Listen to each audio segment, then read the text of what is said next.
2:15 a.m. BST. The women's long jump final could be a contender for event of the week. It was the tightest in World Athletics Championship history, had a post-final protest over a stray bib label and left defending champion Tiana Bartoletta sobbing on the podium. Firstly, the final itself. Just 6 centimeters separated Brittney Reese in first from Ivana Spanovic in fourth, and there was just 1 centimeter between Spanovic and Bartoletta, who took a disputed bronze. The reason it was disputed is that Spanovic protested that one of her jumps was incorrectly measured.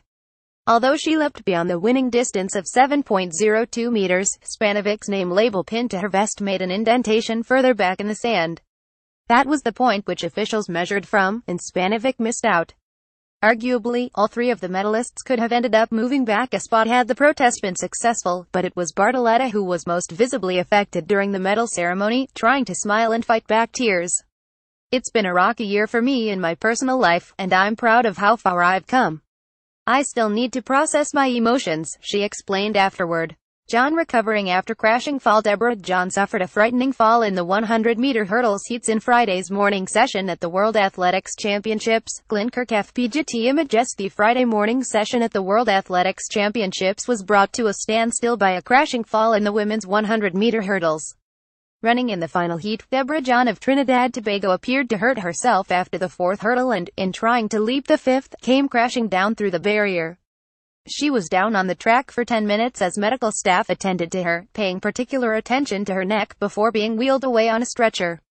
Stephen Saunders, ESPN UK. Post on the Facebook page of the Trinidad Tobago Federation said that, after treatment from the team doctor and IAAF medical staff, John had recovered physically and was resting in her hotel room.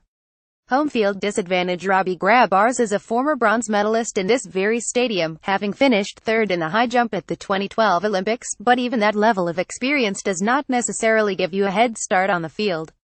After qualifying for Sunday's high jump final with his final attempt over 2.31 meters, Grabars admitted competing in a home championships almost became too much for him. "It is great to be through, but I think I was just so excited," said Grabars, the joint owner of the British record in the event. "I ran too hard on my run-up, so I had nowhere to go on some of my fouls. A championships in London will never happen again in my career, so there was a lot of pressure coming and you want to make the most of this opportunity. I think because I won a medal here in 2012, I know I can do it again this time. I've got 5 years more experience, so I should be able to control it a lot more." What tribute next for Schippers? Daphne Schippers has achieved quite a lot for a 24-year-old. 2 World Championship gold medals and an Olympic silver in the 200 meters, and a bridge named after her. The Daphne Schippers Brug carries pedestrians and cyclists across the Amsterdam Rijnkanaal, connecting the districts of Oog and L, where Schippers now lives, and Leidscherian, where Schippers went to school. Schippers successfully defended her 200-meter title on Friday, having also won the event in Beijing 2 years ago, with a season's best of 22.05 seconds.